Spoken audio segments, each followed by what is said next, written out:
اوس راځو مونږه ایډا پریمیر پرو ته او ایډا پریمیر پرو کولاوو چې مونږ سره په دې کې د ریسنټ کې چې کوم دی دا فایلونه دي پیچ سیټ اپ چې دا کار پکې مونږ کړی دی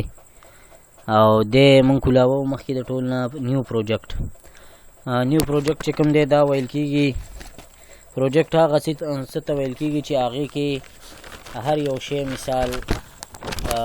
ویډیو د پاره چې کم شیزونه استعمالیږي ټیکسټ شو آډیو شو تصویران شو وغیره داسې افیکټ شو ټرانزیکشن شو دا چې کم دی دا په دې پروجیکټ کې چې کم دی دا راځي نور مختلف چې کم د ویډیو پورې متعلق شیزونه دي هغه دې کې د پروجیکټ کې راځي نورو ځایونو کې نورو پروګرامونو کې فایل او دې کې پروجیکټ نو راځي کولاوو نیو پروجیکټ چې د نیو پروجیکټ کې موږ سره څه شی کولاوي د ټول نه مخکې دلته ورکړی دی نیم صحیح شو نیو پروجیکټ کې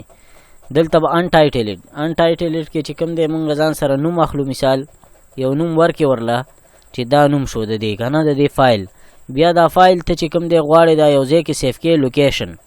نو دا به براوز به ووې او لاړ به شي چې کوم ځای کوم فولډر ستا انتخاب وي مثال زموږ دا دی دا ای فولډر دی دلته دا ایډا پریمیر پرو چې کوم دی دې کې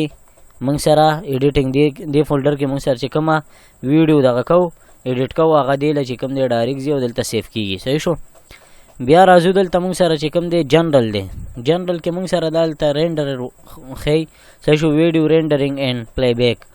دا رینډر چې کوم دی دې کې چا سره که مثال ګرافیک کارډ وي نو دې ځای کې ګرافیک کارډ شو کوي خو موږ سره ګرافیک کارډ نشته نو دې ځای کې موږ ته ښیي مرکیوري پلی بیک انجن سافټویر آنلی صرف سافټویر په دې کې چې کوم دی کار کوي نور هارډویر موږ سره نشته ګرافیک کارډ چې کوم دی هغه که چا سره دلته بیا دوه آپشن راخلي یو دا راخلي او یو چې کوم دی د ګرافیک کارډ انویډا چې مثال چا چولی هغه پکې راخلي بیا دا ویډیو ټایم کوډ دا مخکې درسونو کې راځي د خیره دا به مخکې ویو دا بیا آډیو دا مخکې راځي انشاءالله دا به په نمبر سره دا کیپچر چې کوم دی دا د ډي وي چې ورته لیکلی دي کیپچر فارمیټ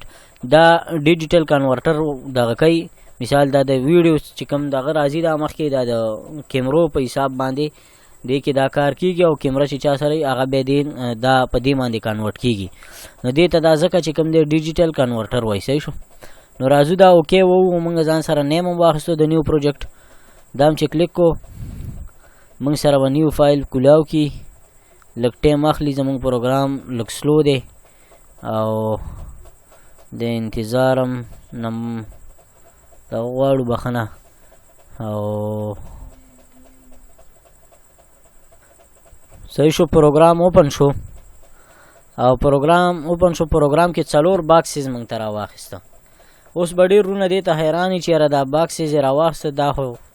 موږ چې خپله کله اول دا پروګرام د دې دام شروع کوو او ویلو نو موږ ورته ډېر حیران لاړو داسې کنفیوز غونته کې کړو چې هلکه دا پروګرام موږ ته ډېر سخت کاري او دا هم خراب کړي خو نه انشاءالله دې کې د خرابېدو څه نشته دومره آسان پروګرام دی چې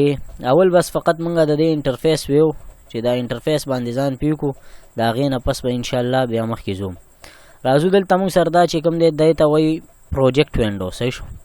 دې ځای کې چې تا سره کوم امپورټ فایل امپورټ میډیا ټو سټارټ دلته چې ډبل کلیک کې تا سره ډایرکټ ځي دلته مثال دا ته راخلي دا تصویر دی صحیح شو دا راواخله دا ډایرکټ دلته راځي صحیح شو دې ته د امپورټ د پروجیکټ وینډو وایي بیا دې باندې چې ډبل کلیک وکړي دا دلته ځي دلته لیکلی سورس نو کلیپس صحیح شو کلیپس نشته وایي خو بیا چې ډبل کلیک پې وکړي دا ډایرکټ ځي هلته په سورس وینډو کې تا ته شو کوي صحیح شو بیا سورس وینډو کې چې دا شو دې ته سورس وینډو ویل کېږي صحیح شو دا کلیپ چې پکې دا ویني دا سورس وینډو شوه ټیک شو دا چې کوم دی دا پروجیکټ وینډو شوه دې ته پروجیکټ وینډو ویل کېږي او د دې نه پس بیا راځو دا چې کوم دی موږ ته ښیي دا ټایم لاین دی نو سیکوینس دلته کوم دغه نشته دی کوم ویډیو یا کوم یو سیکوینس موږ نه دی ور اچولی ټایم لاین ته نو ځکه وایي چې نو سیکوینس نو دا تصویر چې دلته راواخلي